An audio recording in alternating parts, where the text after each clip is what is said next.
क्या पढ़ाए थे? जीव द्रव्य के बारे में। हाँ, जीव द्रव्य कंप्लीट हो गया था। हम पेड़ पौधे और इसमें अंतर बताए थे। प्लास्टिड के बारे में समझाना है। चलिए, प्लास्टिड के बारे में बुक आएगा नवंबर में। चलिए,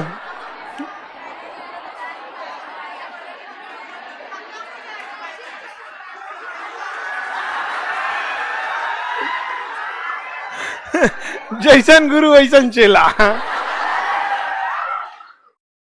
देख कितना खुश हुआ सब। अगर बोल देंगे ना एक दो दिन में तो दिमाग खा जाएगा सब। तो हम ये थोड़े कहते कि इसी संडे को आएगा। संडे को अभी भी बोल रहे हैं संडे को आ जाएगा।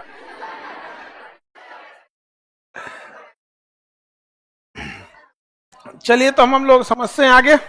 समझा जाए? देखिए, आप में से लाइव वाले सब लोग को गुड मॉर्निंग। आप लोग का पीडीएफ अपलोड कर दिया जा चुका है और आप लोग को तो दिया जा चुका है जहां तक अभी उतना। जैसे कंप्लीट हो जाएगा तब तक आपके पास आ जाएगा बुक। कहां तक कंप्लीट हो गया? हाँ, देखें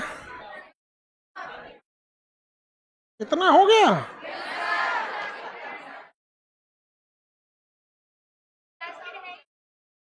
प्लास्टिक नहीं है।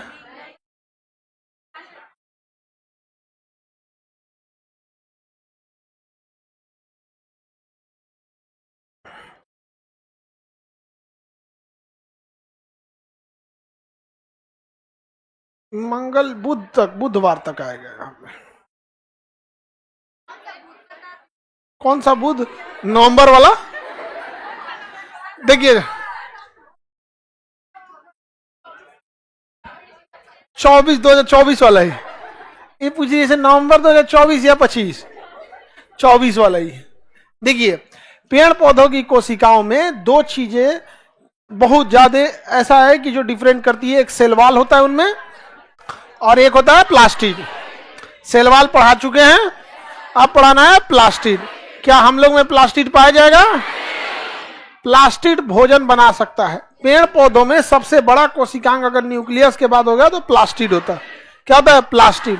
तो हम लोग किसके बारे में पढ़ते हैं? प्लास्टिड। क्या मानव में प्लास्टिड होगा? प्लास्टिड नहीं होगा। हिंदी में कहते हैं लवक। क्या कहेंगे? लवक। प्लास्टिड को क्या कहेंगे? लवक। लवक कहेंगे इसको। इसके 3 कैटेगरी होते हैं। लवक कितने कैटेगरी होते हैं? 3। लवक के कितने कैटेगरी? 3 कैटेगरी। एक होगा हरियर रंग का, हरा, चटकार, बिना रंग का। 3 रंग, 3 टाइप के होते हैं लवक। कौन कौन से होंगे भैया? तो ल्यूकोप्लास्ट, क्लोरोप्लास्ट, क्रोमोप्लास्ट, तीनों को मिला देंगे तो प्लास्टिड। प्लास्टिड समझ में आ गया कि नहीं? ल्यूकोप्लास्ट क्या हो गया? ल्यूकोप्लास्ट। ल्यूकोप्लास्ट को कहेंगे अवर्णित लवक। एक हो गया हरित लवक। तो सबसे पहले देखते हैं हरित लवक। हरित लवक क्लोरोप्लास्ट। क्लोरोप्लास्ट, क्लोरोप्लास्ट हरित लवक। ये क्या करता है भैया? भोजन निर्माण करेगा। क्या बनाएगा? भोजन निर्माण। भोजन निर्माण कौन करता है? क्लोरोप्लास्ट। कैसे भोजन का निर्माण करता है? प्रकाश संश्लेषण। प्रकाश संश्लेषण, प्रकाश संश्लेषण द्वारा, प्रकाश संश्लेषण द्वारा। और भोजन को स्टार्च के रूप में रखता है। हिंदी में कहते हैं मंड के रूप में। किस रूप में? मंड के रूप। भोजन किस रूप में रहती है? मंड यानी स्टार्च के रूप। भोजन को बनाता कौन है? प्रकाश संश्लेषण। कि प्रकाश संश्लेषण। अब चूंकि प्रकाश संश्लेषण जूलॉजी का भाग ना होकर बॉटनी का है, तो पहले हम लोग जूलॉजी खत्म करेंगे, फिर बॉटनी करेंगे, तो वहां पेड़ पौधों को डिटेल से देखेंगे। अभी बस इतना समझ जाते हैं, प्रकाश संश्लेषण, प्रकाश की उपस्थिति में अपना भोजन बना लेते हैं, उन्हीं को क्या कहते हैं? प्रकाश संश्लेषण। ये भोजन को मंड यानी स्टार्च के रूप में रखते हैं। स्टार्च आप सब लोग डेली खाते हैं। अनाज का बाहरी जो खोल होता है ना, उसी को स्टार्च कहते हैं। आप अगर मकई खा रहे हैं तो मकई अंदर से सॉफ्ट होता है, कार्बोहाइड्रेट, और ऊपर वाला खोल तगड़ा होता है, समझा गया, स्टार्च होता है। पॉपकॉर्न जो हम लोग मारते हैं, धाए दे ऊपर जो खोपड़िया निकल जाता है इसे फूल के, वो सीबीएसई वाला मकई रहता है, आराम से फूट जाता है। तो देहात वाला भूने बहुत कचरा रहता है, वो फूटबे नहीं करेगा, कुछ कुछ भड़म भड़म फूटेगा, कुछ कुछ में दरार पड़ जाएगा, और कुछ कुछ सबसे खचरा होता, कहता है तनी कूच के दिखाओ तो, और जैसे कुछ कराक से पड़ेगा एकदम, बाप हो बाप, दांते टेढ़ हो जाएगा यहाँ पे। समझ में आ गया कि नहीं गया? तो अनाज का बाहरी भाग क्या होता है? क्या होता है? चोकर क्या होता है?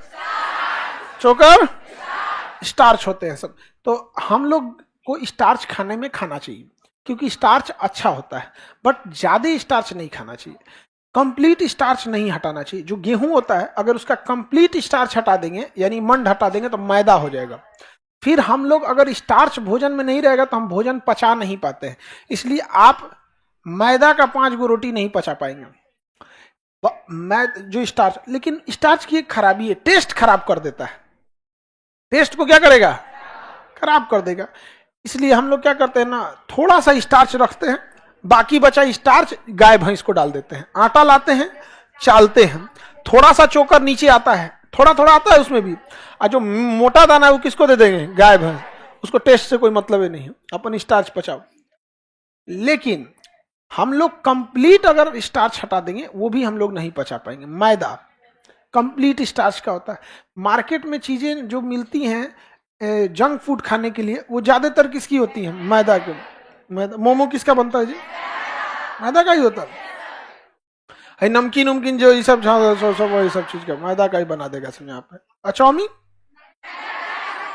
तो उसको लंबा कैसे कर देता है सब? सेवई मैदा का ही बनता है। मैदा तो बहुत फेमस चीज है।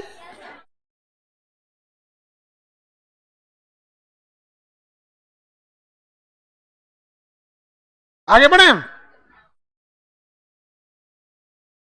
स्टार्च हम लोग बहुत कम पचा पाते हैं, ज्यादा नहीं पचा पाते हैं। ऐसा थोड़ी होगा कि नहीं है पचा पाएंगे, पचाएंगे लोग, ठीक है, उतना हम लोग को नहीं चाहिए, लेकिन भोजन में रहना चाहिए। भोजन में क्या होना चाहिए?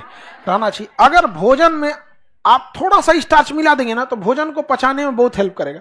स्टार्च की एक खासियत होती है, पानी सोख लेता है। आप मैदा देखिएगा, वो पानी उतना नहीं सोखेगा, आटा ज्यादा सोख लेगा, क्योंकि उसमें क्या है? स्टार्च है। चोकर देखिएगा, अच्छा खासा पानी सोख लेगा। पानी गिर गया, चोकर फेंक दीजिए, और चोकर उठा लीजिए, नहीं उठ जाएगा। तो स्टार्च जरूरी है हम लोग को। किसी को दिक्कत? भोजन निर्माण कौन करेगा? क्लोरोप्लास्ट। एक होता अवर्णित लवक, अवर्णित लवक, ल्यूकोप्लास्ट। ल्यूकोप्लास्ट ये अवर्णित लवक है। ये जो होता है स्टोरेज का काम करता है। भोजन को क्या करता है? स्टोर। भोजन को स्टोर करता है। कहां पर स्टोर करता है? जड़ में, जड़ फल वगैरह में करता है। किस रूप में स्टोर करता है वो भोजन? स्टार्च के रूप में। स्टार्च के रूप में स्टोर करता है। यहां से मिटा देते हैं। भोजन निर्माण किस विधि द्वारा? प्रकाश संश्लेषण। स्टोर किस रूप में होता है? स्टार्च। पेड़ के जड़ों में क्या मिलेगा? स्टार्च। पेड़ के जड़ों में स्टार्च मिलता है। क्या मिलता है? स्टार्च। जितना मोटा जड़ उतने ज्यादा स्टार्च। एक पौधा होता है जो होता बड़ी पतला है, लेकिन जड़ बड़ी मोटा होता है, उसको साबूदाना जिससे बनता है। साबूदाना खाएं लोग, वो जड़ से ही बनता है साबूदाना। ओल ऐसा उसका जड़ होता है, एकदम मोटा मोटा जड़ रहेगा यहाँ पे, ओल टाइप का होगा। इसी को ना क्या किया जाएगा? छील दिया जाएगा। इसका तो छीले तो मिटिएगी। उसको छील के, उसको धुल के, उसको छोटा छोटा टुकड़ा करके उसका दाना दाना बना दिया, जिसे क्या कहेंगे? साबूदाना। साबूदाना का खीर वगैरह बनता है। समझ में आ गया कि नहीं आया? लड़का सब खीर बढ़िया बनाता है, सो उसका आप लोग बना लेती हो? चलिए बढ़िया है। खिचड़ी भी बनता है। तो साबूदाना खाएंगे तो उसका जड़ खा गए हम लोग? जड़ को, अब इतना बड़ा जड़ कहेंगे तो उसको चीनी की तरह गोल गोल गोल गोल क्या बना देता, दाना बना। अब आप उसका जो चाहे बना सकते हैं। उसमें क्या क्या मिलेगा हम लोग को? स्टार्च। क्या मिलेगा? स्टार्च मिलेगा। पत्तियां जो होती हैं पेड़ पौधों की पत्तियां, वो भी क्या होती हैं? स्टार्च। पत्ती क्या होती है? स्टार्च। तो भोजन को किस रूप में रखा जाता है? स्टार्च। ज्यादातर ये लोग कहाँ स्टोर करते हैं? जड़ में। किस रूप में? स्टार्च। स्टार्च की एक खराबी क्या होती है? स्टार्च को बचा के रखना जरूरी है। इसलिए किसी भी जड़ के बाहर देखिए ना, एक कवर लगा होता है, वो कोशिका झिल्ली होती, कोशिका भित्ति होती है, क्योंकि स्टार्च पानी के संपर्क में आके गलने लगता है। दवाइयों का जो कैप्सूल होता है ना, स्टार्च का बनाया जाता है। दवाइयों का कैप्सूल, उसको हल्का सा थूक से भिगाइएगा ना, तुरंत गल जाएगा। क्या होने लगेगा? गलने लगेगा। स्टार्च को पचाने के लिए टाइलिन एंजाइम चाहिए, और हमारे थूक में टाइलिन एंजाइम भरा होता है। इसलिए स्टार्च पे पानी लगाइएगा तो उतना जल्दी नहीं गलेगा, और जैसे थूक लगाएंगे ना, क्या हो जाएगा? गल जाएगा। दवाई को थोड़ी देर मुंह में रखिएगा ना, कैप्सूल तो गल जाएगा। और जितना जो भी दवा टेस्ट में बहुत खराब होती है ना, उसी को कैप्सूल में डाल देता है सब। ऐसे नॉर्मल अगर दे देता कैप्सूल में डालता है, समझिए वो अगर खुल गया ना कैप्सूल, बड़ी खतरनाक लगता है उसका। कौन सा दवा अच्छा लगता है? कोई दवाई अच्छा नहीं। होम्योपैथिक, वो तो सब एक के जैसा लगता है।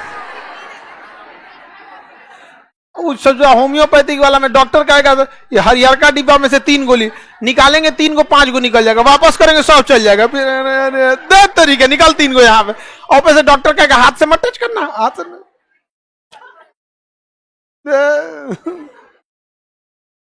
समझ में आ रहा है कि नहीं आ रहा? छोटा बच्चा सब का ना एक पानी आता है ग्राइप वाटर, वो छोटका बच्चा सब, आप में से अगर कोई छोटा बच्चा को खिलाया होगा या पाला होगा, उन सबको देखिए छोटा बच्चा का सबसे फेवरेट होता है ग्राइप वाटर। हाँ,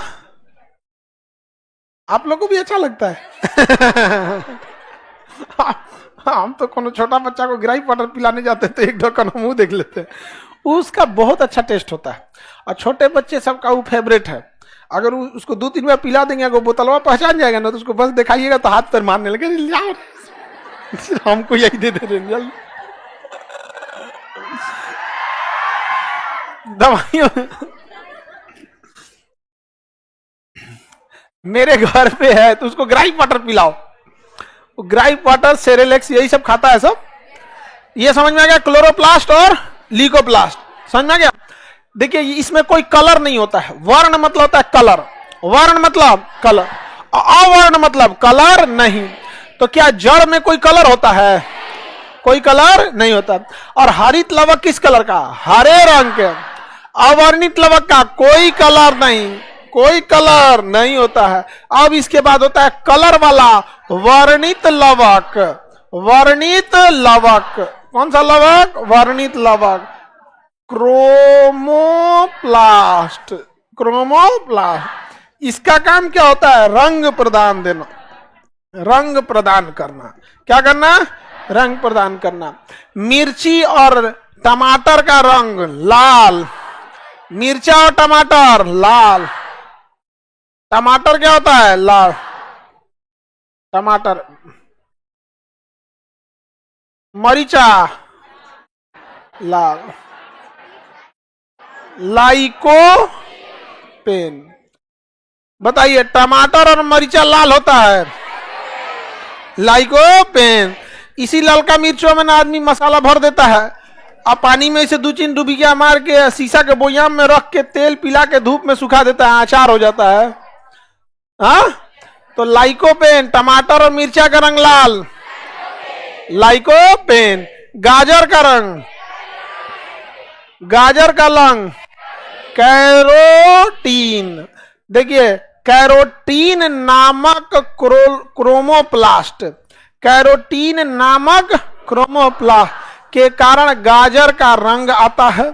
लाइकोपेन के कारण टमाटर और मिर्चा लाल हो जाता है। अगर ये लाइकोपेन कम तो टमाटर लाल नहीं होगा। समझा गया नहीं? कोनो कोनो टमाटर देखिए लाल नहीं होगा। हाँ, हरा मतलब कच्चा है, हरा मतलब क्या हो गया? कच्चा हो। कोनो कोनो का रंग अलग देखिए, लगे जॉन्डिस हुआ है उसको, पियराहू हो जाता है, जेंथोफिल आ जाता है। पीला रंग क्या हो जाता है? जेंथोफिल का। बीट समझते हैं? बीट, चुकंदर, चुकंदर बीटानोन के कारण, बीटानोन, बीटानोन के कारण चुकंदर का रंग करिया, अजीब टाइप का लाल होता है। चुकंदर जो होता है ना बहुत चटकार लाल होता है, हम लोग टाइप का होता है चुकंदर। कोकिला बहन, चुकंदर किसके कारण होता है? बीटानोन के, बीटानोन के। पीला रंग जो होता है फलों का, पीला रंग जेंथोफिल, किसके कारण? जेंथोफिल, जेंथोफिल, पीला रंग जेंथोफिल, पीला रंग जेंथोफिल।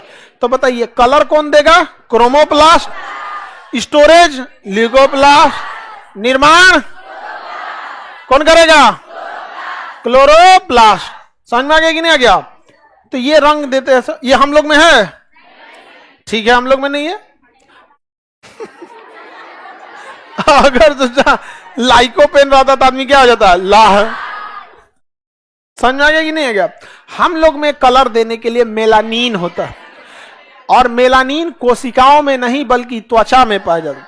इसलिए अगर हमारा त्वचा छील दीजिएगा तो सबके कोशिका एक ही जैसा दिखेगा, चमड़वा उधार दीजिएगा तो सब आदमी एक जैसे दिखेगा, गोर को वैसा ही दिखेगा, करीक को वैसे ही दिखेगा।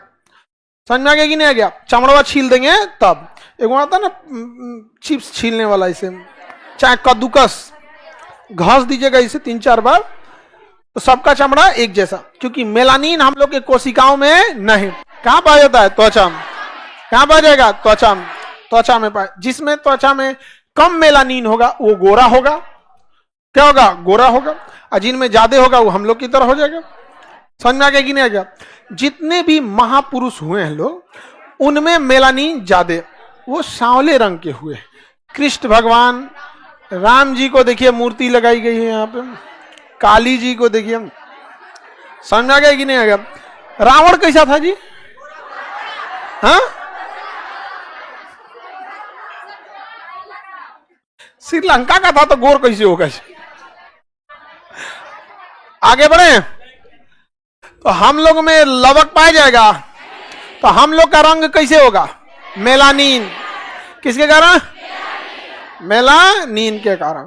मेलानिन होगा तो हम लोग जो है नेचुरल, वो समझिए प्रोटेक्शन का काम करता है, सूर्य की किरणों से लॉस नहीं होगा, ओजोन फटने से कोई दिक्कत नहीं होगा। लेकिन अगर ओजोन फट गया तो सबसे ज्यादा लॉस केवल गोरे लोगों को होगा, और यूरोप और अमेरिका गोरे लोगों से भरा हुआ है। इसलिए उन लोगों ने पूरी तरह से नियम कानून बना के ओजोन लेयर को पाट दिया, बराबर कर दिया। यहाँ पे अमेरिका वालों को कोई दिक्कत होगा, यूरोप वालों को होगा, सारा नियम कानून बना देगा। भारत के लोग जो गोरे होते हैं वो उनकी चमड़ी भी मोटी होती है, उन्हें दिक्कत नहीं है। अंग्रेज जो गोरे होते हैं सर, उनकी चमड़िया एकदम पतला होता है, छीलल मुर्गा ऐसा होता है सब। ऐसे 2-4 बार इसे सहला देगा सो तो लाल हो जाएगा एक और से। अजबे डिजाइन का घिनावन लगता है सर, जब तक गिजवान नहीं लगता है कि अभी अभी अंडा में से बच्चा निकला है। मुर्गी उर्गी जो तुरंत निकल लेते हैं जब गिजवान टाइप के लगते। आगे बढ़े। हिमांशु सर, हमको भी काला लड़का बनना है।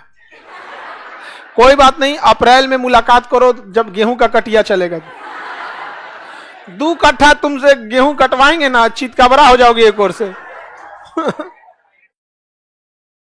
तो बताइए लवक समझ में आ गया? हम लोग में पाया जाता है। हम लोग में क्या पाया जाएगा? मेलानिन। और मेलानिन भी कोशिका में कि त्वचा में? किसमें पाया जाएगा? तो त्वचा में। तो आदमी कैसा हो जाएगा? काला, काला हो जाएगा।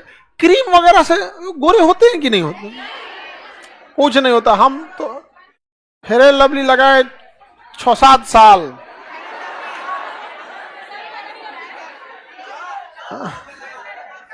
कोई फर्क नहीं पड़ता है। हाँ, तो हम लोग के समय में क्रीम का उतना प्रचलन नहीं ना था। वही 1-2 फेमस 2 क्रीम में था हम लोग के समय। एगो बीको टर्मरिक था। अभी भी है, वो लगा के निकलो मोहल्ला गमक जाएगा। बाकी क्रीम उरीम से कोई फर्क नहीं पड़ता था। अब हम लोग तो क्रीम लगाए क्रीमे काला हो जाता था। तो नामे बदल दिया उसका।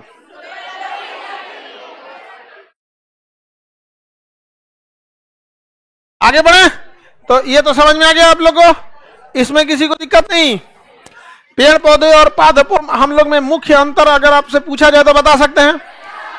हम लोग में क्लोरोप्लास्ट प्लास्टिड होगा? सीधे होलसेल में बोलिए प्लास्टिड ही नहीं होगा, तो ये तीनों नहीं होगा। होगा? बताइए हम लोग का वैक्यूल्स बड़ा या छोटा? छोटा। हमारी कोशिका चपटी या गोल? गोल। हमें कोशिका भित्ति मिलेगा? दो चीज बताइए जो पेड़ पौधों में मिलेगा, प्लास्टिड और कोशिका भित्ति। बाहर से कैसे पता चलेगा? कोशिका भित्ति। अंदर से प्लास्टिड। समझ में आ गया कि नहीं आ गया? तो पादप कोशिका और जंतु कोशिका में अंतर तो एकदम आराम से आप लोग बता सकते हैं, कोई दिक्कत नहीं होगा। आप देखते हैं यूकैरियोटिक और प्रोकैरियोटिक। यूकैरियोटिक और प्रोकैरियोटिक। देखिए यूकैरियोटिक कोशिकाएं जो होती हैं वो विकसित होती हैं। हम लोग किसमें हैं? यूकैरियोट। हम लोग क्या है? विकसित। जिसमें अंग वगैरह का निर्माण हो गया वो सब विकसित कोशिका है। समझ में आ गया? और जिनमें अंगों का निर्माण नहीं होता अविकसित कोशिका होती है। तो कोशिका कितने टाइप की? दो।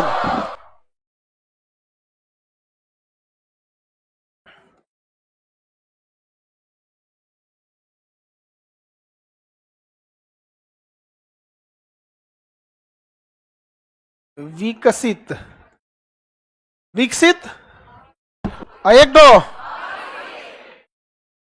अविकसित। विकसित और विकसित और अविकसित कितने टाइप का हो गया? दो टाइप का हो गया। आगे बढ़े। बताओ भैया अविकसित कोशिका में कोई चीज देने की जरूरत है? हाँ, कोई खास चीज देने की जरूरत नहीं है। 70S दे कि 80S दे? 70। सुरक्षा के लिए कोशिका भित्ति दे देते हैं, सुरक्षा के लिए कोशिका भित्ति दे देते हैं। और इसमें क्या दे देते हैं? 70S। 70S। माइटोकांड्रिया देने की जरूरत है? कोई जरूरत नहीं है माइटोकांड्रिया, खत्म। हाँ, जैसे देखिए ये एक छोटी सी कोशिका हो गई। हाँ, तो इसमें राइबोसोम कौन वाला देंगे? 70S। 70S। और न्यूक्लियस दे दे दिमाग। दिमाग तो देना होगा ना जी, दिमाग दे दिया। अब बाहर सेफ्टी के लिए, सेफ्टी के लिए कोशिका भित्ति, हल्का सा सिलिया फ्लैजेला। अगर जिसमें कोशिका भित्ति नहीं देंगे, मान के चलिए विकसितों में एकदम में, अविकसित में एकदम में बकलोल है, तो सिलिया फ्लैजेला दे देते हैं। क्या दे देते हैं? Cilia flagella. हो गया यहाँ पे। ये विकसित नहीं है, ये विकसित है। अभी जो हम लोगों ने जो भी कोशिका पढ़ा है वो कौन सा पढ़ा है? 70S या 80S? पादप रहेगा तो कोशिका भित्ति, नहीं रहेगा तो कोशिका झिल्ली। राइबोसोम में 80S, गॉल्जी बॉडी पाया जाएगा, माइटोकांड्रिया पाया जाएगा, एंडोप्लाज्मिक रेटिकुलम पाया जाएगा, बहुत चीजें पाई जाएंगी। पाई जाएंगी कि नहीं पाई जाएंगी? तो इसके निर्माण में टाइम लगेगा कि उसके तेजी से प्रजनन करेगा, अविकसित धड़ाधड़ रिप्लिकेट करेगा। अब बताइए हम लोग विकसित की अविकसित? हाँ, विकसित कोशिका। इसी को कहते हैं यूकैरियोटिक।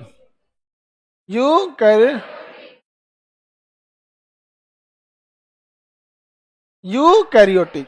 विकसित कोशिका को क्या कहते हैं? यूकैरियोटिक। आई प्रोकैरियोटिक। प्रोकैरियोटिक ये हो गया प्रोकैरियोटिक। हम लोग क्या हैं? यूकैरियोटिक। यूकैरियोटिक में बस थोड़ा सा अंतर होता है, तो वो बन जाता है जंतु। और अगर यही जंतु कोशिका के अंदर दो चीजें पाल ली गई, प्लास्टिड और सेल वाल, तो हो गया पादप। क्या हो गया? पादप। पादप मतलब प्लांट सेल, पादप मतलब प्लांट सेल, जंतु मतलब एनिमल सेल, जंतु मतलब इन। समझ में आ गया कि नहीं आ गया? दो कोशिका में अंतर समझ में आ गया? हम लोग जब पढ़ते थे तो हमें क्या लगता था कि जंतु कोशिका यूकैरियोटिक है और पादप कोशिका प्रोकैरियोटिक। अजब हाल है भैया। हम लोग से ज्यादा मेहनत इसमें है, क्योंकि हम लोग में सेलवाल नहीं है, इसमें सेलवाल भी है। हम लोग में प्लास्टिड नहीं है, इसमें प्लास्टिड भी है।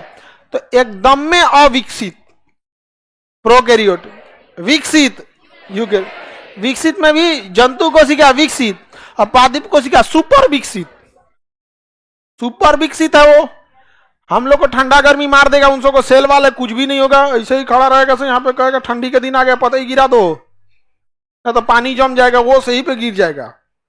समझ में गया? बरसात आएगा ना, पतझड़ का मौसम आएगा, पता ही गिरा दो। सबका सब एकदम सब वैसे ही रहता है। ऐसा यहाँ पे लोकोमोशन करेगा, सब मोशन नहीं करेगा, एक जगह खाली हिल डुल करेगा। ओहो, खाली हिल डुल करता है।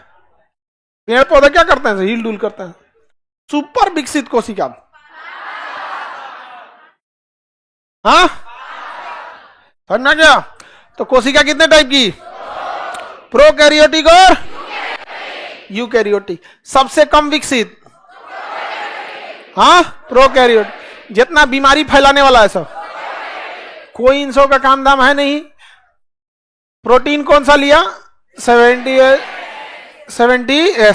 दिमाग लगाया न्यूक्लियस, हाँ माइट्रोकांडिया नहीं रहता है इन सब को, ऊर्जा भी नहीं है इन सब के पास। ठीक है माइट्रोकांडिया नहीं है, छोटा सा अपने से उड़ के जाने लगता सब। सीलिया फ्लैजेला है ये है, अब माइट्रोकांडिया रह जाता तो चलने वलने लगता सब। समझ में आ गया कि नहीं आ गया? अच्छा तो इससे सांस कैसे लेगा सब? माइट्रोकांडिया ही नहीं है तो सांस कैसे लेगा? सांस नाक से लेते हैं लोग। अरे नाक और फेफड़ा तो बच्चों का चीज है, मेन ऑक्सीजन की जरूरत किसको है? माइट्रोकांडिया को। आपको पढ़ा दिए ना जी, मेन जरूरत किसको है? माइट्रोकांडिया को। तो श्वसन कैसे लेगा? जीव द्रव्य से। किसमें लेगा? जीव द्रव्य एक लिक्विड है जो कोशिका के अंदर पाया जाता है। तो इसमें क्या भरा होगा? जीव। तो इससे सांस कहां से लेता होगा? जीव द्रव्य से। अब इसमें कोई सेंट्रोसोम है कुछ? तो भैया तो विकसित ही नहीं होगा। 1 से 2 हो पाएगा? सेंट्रोसोम रहता तब ना 1 से 2 हो पाता। हो पाएगा? अगर इसे सैनिटाइजर डाल के मार दे तब। तो जब भी आप इस पे सैनिटाइजर डालते हैं ना, इसकी कोशिका भित्ति फट जाती है, इसकी कोशिका भित्ति फट जाती। या साबुन में जो डिटर्जेंट होता है अगर उसको डाल देते हैं ना, तो इसकी कोशिका भित्ति फट जाती है। और जैसे कोशिका भित्ति फट जाएगा तो अंदर तो कुछ है ही नहीं है, राइबोसोम हो गया बाहर। और जो अंदर जो सांस लेता था इस लिक्विड से जिसका नाम था जीव द्रव, यही ऑक्सीजन को खींच लेता था, ये बाहर चल जाएगा, मर जाएगा कोशिका। समझ में आ गया कि नहीं? तो इसे मारने के लिए क्या करिएगा? क्या मारेंगे? सैनिटाइजर मार दीजिए, नहीं तो साबुन से हाथ धो दीजिए। हाँ डबल कैसे होता है पढ़ा दिए हैं। हमारे शरीर में घुसेगा और हमारे किसी कोशिका से दोस्ती करेगा और अंदर जाएगा और राइबोसोम से कहेगा कि हमारा फोटोकॉपी कर दो। पढ़ा दिए कि नहीं? हाँ हाँ हाँ सेंट्रोसोम से। किसे कहेगा? सेंट्रो। बना दो हमारा धड़ाधड़, क्या कर दो? फोटोकॉपी कर दो। बना देगा कि नहीं बना देगा? लेकिन अगर इसका खोलवा फाड़ दे हम, नहीं बना पाएगा? बना पाएगा? नहीं बना पाएगा। समझ में आ गया? लेकिन इनका खोल फाड़ने के लिए हम सैनिटाइजर लाएंगे या फिर इनको साबुन धोएंगे। लेकिन बहुत सारा ऐसा चीजें जिसमें ना आप सैनिटाइजर मार सकते हैं ना साबुन डाल कर सकते हैं। तब क्या करेंगे?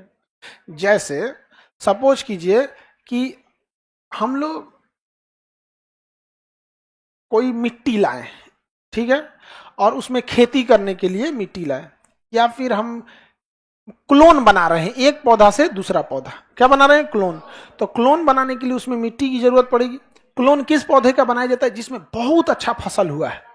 समझ आया? तो उसका 1 से 2 पौधा बना लिया जाता है और फिर 2 से 4, 4 से 5 ऐसे बढ़ाते रह जाता। तो जिस मिट्टी में अगर हम उसे लगाएंगे तो एक तो क्लोन बना रहे हैं तो उसे प्रदूषण से बचा के रखना, वरना गड़बड़ा जाएगा। तो क्लोन बनाएंगे तो मिट्टी में कोई ना कोई प्रोकैरियोटिक रहेगा। हमारे अगल बगल में भी बहुत ज्यादा रहेंगे सब। तो क्या मट्टी को साबुन से धुलेंगे? धुल देते तो रहा। सैनिटाइजर मारेंगे, सैनिटाइजर उसमें रह जाएगा, क्लोनवा डालेंगे वह मर जाएगा। तब जला दोगे?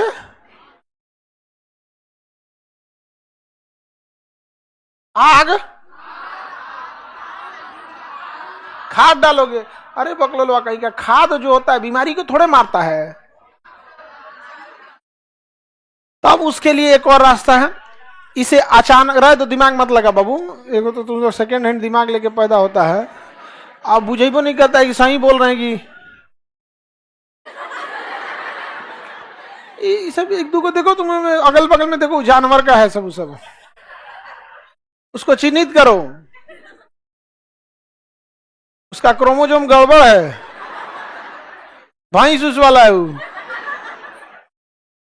चलिए अब ध्यान समझते, गड़बड़ क्रोमोजोम वाला है वो, समझिए अब ध्यान से बाबू समझो।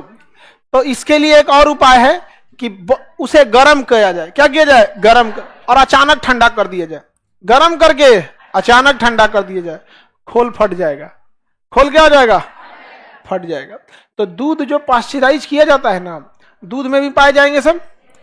अब पता चला दूध में पाया जाएगा तो दूध को साबुन से धो दो कि सैनिटाइजर मार दोगे? तो पाश्चराइजेशन में जाता है ना, फटाक से गर्म करता है, और जैसे गर्म करेगा ना तुरंत दूसरे चेंबर में लेगा, फट से ठंडा कर देगा। यहाँ पे तो गर्म करेगा तो उसका कोशिका भित्ति फैलेगा, अंदर गरियाएगा, चट्टा कहीं का फैला दिया हमारा कोशिका भित्ति, और तुरंत ठंडा करेंगे तो सिकुड़ेगा, तो चटक जाएगा। क्या हो जाएगा? चटक। किसी चीज को गर्म करके तुरंत ठंडा करेंगे तो क्या हो जाएगा? चटक। लोहा गर्म करके पानी फेंकिए, छनछनाने लगता है और उसका ऊपर का भाग खदड़ जाता है। तो वैसे ही इसमें भी क्या होगा ना, तुरंत गर्म करके ठंडा करेंगे तो कोशिका भित्ति फट जाएगी, और जैसे कोशिका भित्ति फट गई, खेला खत्म। हमारे शरीर में अगर ये चला जाता है ना, और अगर इसको WBC देख लिया ना, WBC हमारे शरीर में क्या है? ब्लड में क्या है? WBC। और जहां जहां जाएगा चाहता WBC रहेगा, और जहां इसे आएगा ना तो WBC में खतरनाक क्या होता है? पकड़ लेता है किसी भी बाहरी फॉरेन बॉडी, इसे फॉरेन बॉडी कहा जाता है बायोलॉजी की भाषा में, कोई भी बाहर से उसे पकड़ लेता है, दांते से काट के उसका कोशिका भित्ति फाड़ देता है। कहता है निकल निकल यहाँ से, निकल यहाँ से, फाड़ के सब बहवा देता है। कहता है जीव द्रव्य से सांस लेंगे भाई, यहाँ से मार के उसको ब्लड में क्या करता है? मिला देता है। तो ब्लड में तो बहुत गंदगी हो जाएगा जी। इधर मच्छर काटा और वो भी जो बैक्टीरिया वायरस छोड़ा, प्लाज्मोडियम दिया, उसको कौन पकड़ लेगा? WBC। WBC पूरा मारता है, फाड़ के ना निकाल यहाँ से चट्टा करके भाई, ब्लड में। ब्लड घूमेगा पूरे शरीर में, लाश लेके किडनी के पास जाएगा, किडनी के पास, किडनियां उसको छान लेगा। कहां से मार के लाया रे? कहां से तुम मार और के लाता है? यहाँ मार के लाएगा, किडनी उडी छान लेगा यहाँ, फिर यूरिन के रास्ते बाहर कर दो। कभी कभी यही सी चीजें किडनियां के पास जमा हो जाता है तो पथरी हो जाता है, स्टोन वगैरह जमा हो जाता है, किडनी के पास क्या हो जाएगा? स्टोन हो जाएगा, कैल्शियम ऑक्जिलेट का हो जाएगा। WBC जरूरी है कि नहीं? हाँ, कई बार क्या होता है ना कि WBC बड़ी देर में पहुंचता है, या इन सबों का अटैक बहुत तेजी से हो जाता है, अटैक बहुत तेजी से हो जाता है। तो WBC जाता है उसको मारने ना, तो यही सब घेर के WBC को मार देता है। कहता है आया है दांते काटने। जैसे जैसे कोई शेर है, कुत्ता को मार रहा है, और 10 को खींच के मारने लगेगा, से काट लेगा। वहां पे एक कुत्ता होता है जंगली कुत्ता, उस शेर को भी मार देते हैं। जंगली कुत्ता शेर को मार देता है। जंगली कुत्ते समय खराबी क्या है ना, मरने का इंतजार नहीं करते हैं। किसी जानवर को पकड़ेगा और जितना पकड़ा उतने नोच के लेके चल जाएगा। जैसे भैंस को पकड़ा ना, गाय को पकड़ा, जितना पकड़ा है उतने नोच के खाना चालू कर दिया। भैंस रुक रुक रुक, तंसा और दे दे यहाँ जो यहाँ 10 को घेर लिए सुना, जिंदा है, खाना चालू करेगा। इतने खतरनाक मारते हैं सर। देखिए जानवरों का ना पेट सबसे कमजोर पार्ट होता है, पेट वहां बहुत कमजोर चमड़ा उमड़ा होता है। शेर गला मारता है ना, वो आएंगे सब 5 को 6 को, अब पेट में नोच लेंगे सब, अतड़ी उतड़ी सब बाहर निकल जाएगा, तो उसमें खींच के खाने लगे। हाई खाना नरम है, किडनियां खो, किडनियां। अब बेचारा भैंस चिल्ला रही है, भाग रही है, उसका अतड़ी पचौनी बाहर है, घींच खींच के खा रहा है। खाओ खाओ, मर जाएगी कुछ देर में, खाओ। सबसे बुरा मारता है सब वही सब, सबसे बुरा। कभी भी अकेले नहीं जाएगा सब, 25-30 को रहेगा सब, 25-30 को खा पी के खत्म। शेर को मार देते हैं सब। बुलडॉग जो होते हैं, वाइल्ड डॉग, वाइल्ड डॉग घूम, उसी को तो कहते हैं किसकी मजाल जो छेड़े दिलेर को, गीदड़ भी घेर लेते हैं गर्दिश में शेर को। लेकिन देखो उधर पक्का उसका क्रोमोजोम भैंस वाला है।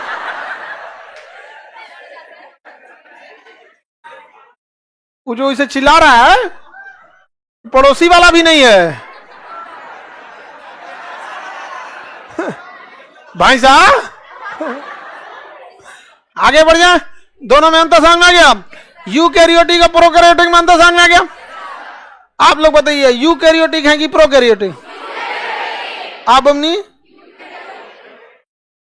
प्रो कौन है? प्रोकैरियोटिक पे पहली बार दिमाग लगाई कि वो ऐसे दिखबे नहीं करेगा, माइक्रोस्कोप से क्या करना पड़ती है, उसमें कोशिका से अंग का निर्माण हो पाएगा? अरे सेंट्रोसोम तो रहना चाहिए ना। यही सब जो है सब बीमारी फैलाते हैं, कहीं कहीं कहीं कहीं जाके क्या हो जाते हैं, चिपक जाते हैं सब। हम लोग के शरीर पे इस समय एट प्रेजेंट आप सबके शरीर पे लाखों की संख्या में चिपके हैं सब, अंदर डरे नहीं जाते हैं सर। कौन घूम रहा है? WBC।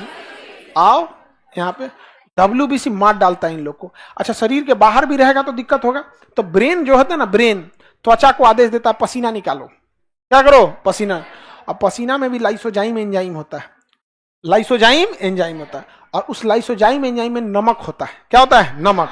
आपको पता है नमक भी इसके बाहरी चीजों को फाड़ देगा। क्या करेगा? फाड़ देगा। इसलिए जब पसीना होता है तो उसमें देखिए व्हाइट व्हाइट जम जाता है, जितने बाहर के फंगस वंगर रहते हैं सबको क्या करता है? मार देता है। तो पसीना भी क्या है? एंटीबायोटिक होता है। ठंडी के दिन में नहीं होता ये सब, ठंडी के दिन में बीमार। तो ठंडी के दिन में हम लोग ना बाहरी संपर्क में भी बहुत कम रहते हैं, बोरा ओढ़ले रहते हैं, रजाई ओढ़ले रहते हैं, दुनिया भर के संपर्क में आदमी नहीं रहता है। तो वही सब ये सब हमारे शरीर में छापले रहते हैं। अब जब रगड़ते हैं लोग, मैल छोड़ाते हैं लोग, तो धूल गर्दा थोड़े रहता है, यही सब फंगस वंगस रहता है सब वहां पे। इतना आदमी गंदा कहाँ हो रहा होता है?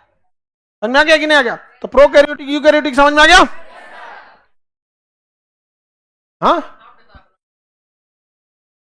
ब्लड गंदा हो गया, किडनी, तुम दिमाग कहीं और लगा रहा था, तुम कहीं और ख्याल में खोया था। ब्लड में जितनी गंदगी मिली कौन साफ करेगा? किडनी। किडनी क्या करेगा? यूरिन से बाहर कर दो, यूरिन से बाहर कर दो।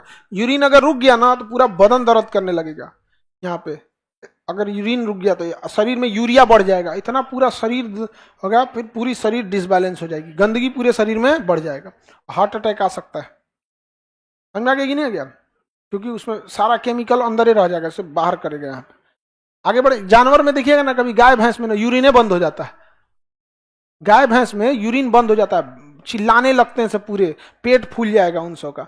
फिर उसके लिए तो फिर तो एक नीडल आता है, लगा दिया जाता है, वहां से बाहर से नीडल लगा, पाइप लगा देता है, नहीं तो टेम्पोररी में नीडल भी मार सकते हैं लोग। आधा तो जानवर बेचारे इलाज के चक्कर में मर जाते हैं। आगे बढ़े, यूकैरियोटिक प्रोकैरियोटिक समझ में आ गया? हम लोग, अच्छा किताब लिखेगा ना, सबसे पहले यही लिख ले रहेगा, सबसे पहले ये लिखेगा, पढ़ते नहीं चलेगा।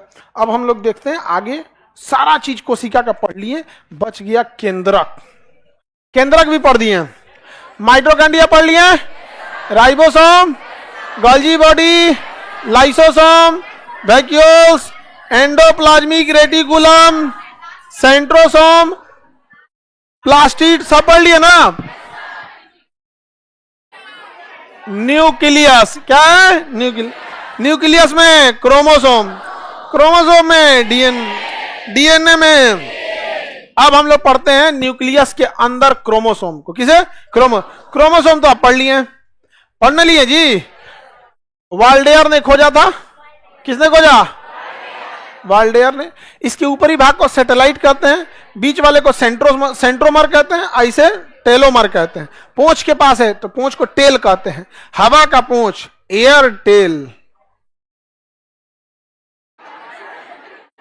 हाँ, टेल हवा का पूंछ नहीं, टेल मतलब बातचीत। Tell me what you want to, बताओ। एयर टेल, हवा से बोलो।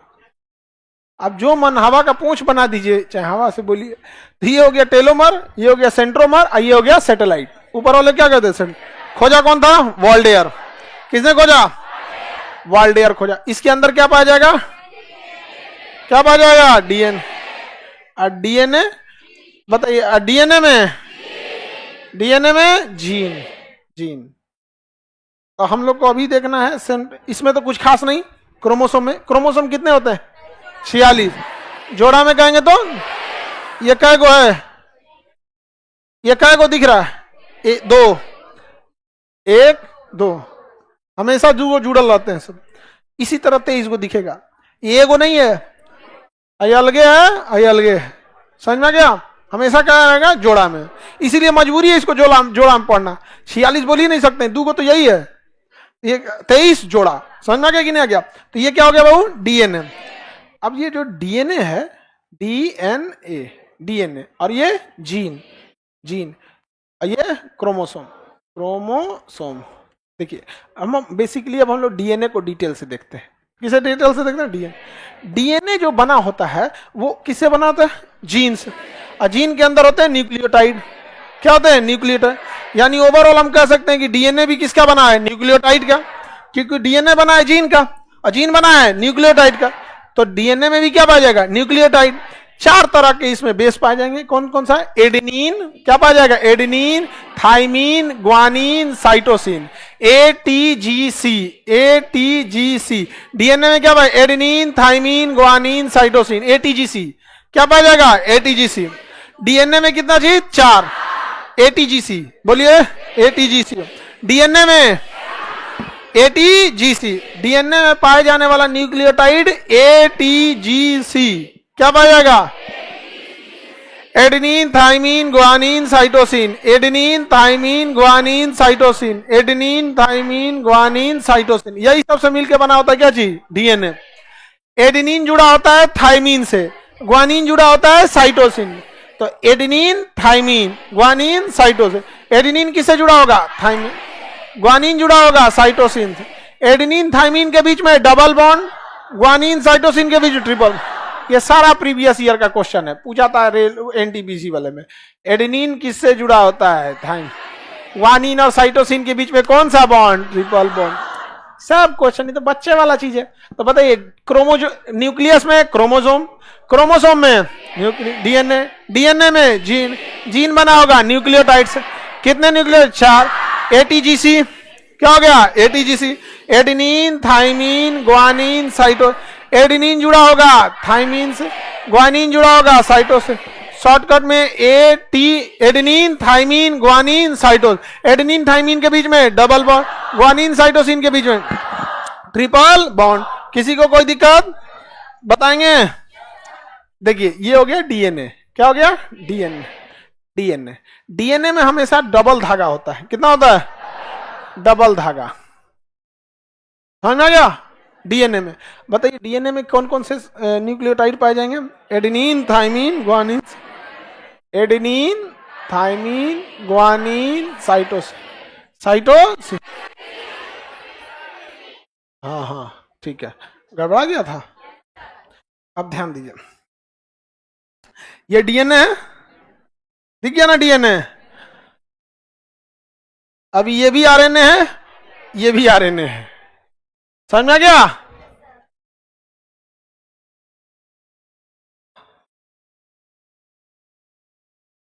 क्या हो गया? डीएनए। इसका मतलब डीएनए से आरएनए बना सकते हैं और आरएनए से भी डीएनए बना सकते हैं, है कि नहीं? आप अभी बोलिए, वो भी आरएनए, ये भी आरएनए। हाँ सिंपल है कि नहीं है? तो डीएनए से आरएनए बनाया जा सकता है, आरएनए से डीएनए भी बनाए। बताइए ज्यादा कॉम्प्लेक्स स्ट्रक्चर किसका होता है?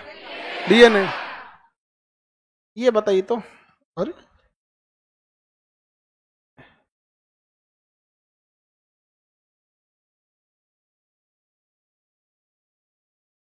क्या ये इसके बीच में न्यूक्लियोटाइड होगा कि नहीं होगा? ये न्यूक्लियोटाइड होगा। पीछे जिसका क्रोमोसोम गड़बड़ था, पड़ोस वाला था कि कौन था वो? पशु वाला। चलिए ध्यान दीजिए, ये क्या है? डीएनए। ये बोलिए, हाँ आरएनए है। क्या ये? आरएनए। ये सब क्या है? आरएनए है। तो बताइए सिंपल स्ट्रक्चर किसका है? सबसे simple structure, complex structure DNA में भी एडेनिन, देखिए इसमें भी एडेनिन, ग्वानिन, साइटोसिन। अगर थाइमीन के जगह यूरेसिल लगा देंगे ना तो आरएनए बन जाएगा। डीएनए और आरएनए में कोई दिक्कत नहीं होता है, बस आपको थाइमीन हटा के यूरेसिल जोड़ देना है तो क्या हो जाएगा? आरएनए। और अगर थाइमीन जोड़ेंगे तो डीएनए। समझ में गया? बाकी एडेनिन दोनों में, ग्वानिन दोनों में, साइटोसिन दोनों। अगर थाइमीन आया तो थाइमीन हटा के यूरेसिल आया, आज जो ऑब्लिक का मतलब होता है दोनों में से कोनो एगो, दोनों में से कोनो एगो। समझ में आ गया? Adenine, thymine, guanine, cytosine. कौन सी हो गया जी? तबीयत खराब? जय जय जाने दो बाबू। तो हेल्प करने जा रही है, देखो हेल्प ले रही हूँ, उसका मोबाइल ही छूटल जा रहा है भैया अपन।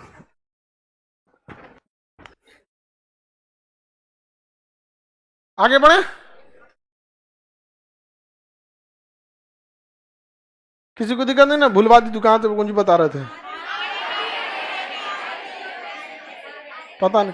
अच्छा, लोग कहते हैं कि महिलाएं पीछे हैं। देखो सशक्तिकरण कितना है, महिला सशक्तिकरण, अकेले पूरा क्लास हिल गया। शक्ति, नारी शक्ति, पता नहीं कौन सी पढ़ा रहे थे, डीएनए आ रहे, ये है क्या जी? नारी शक्ति, महिला सशक्तिकरण। आगे बढ़े, बताइए थाइमीन और यूरेसिल दोनों एक साथ आएगा? हाँ, थाइमीन आया तो डीएनए, यूरेसिल आया तो और एक बार क्वेश्चन पूछा था कि डीएनए, एनडीए का क्वेश्चन यूपीएससी एनडीए में, कि डीएनए के नाइट्रोजनी बेस में उपस्थित न्यूक्लियोटाइड में पाया जाएगा। हाँ, मैं पूछा था कौन सा नहीं पाया जाएगा, सुनिएगा, adenine, guanine, thymine, uracil. Uracil नहीं पाया। यूरेसिल किस में पाया जाएगा? जहां यूरेसिल आया, थाइमीन आया, बाकी सब सेम, एटीजीसी रहेगा ही रहेगा, बस थाइमीन की जगह यूरेसिल, थाइमीन की जगह यूरेसिल। समझ में आ गया? स्ट्रक्चर किसका टफ है? तो यूकैरियोटिक जितने हैं, यूकैरियोटिक, जो यूकैरियोटिक होते हैं, इसमें स्ट्रक्चर में क्या पाया जाएगा? डीएनए। इन ससुरों में आरएनए। कोरिया ना है सब, कहेगा दू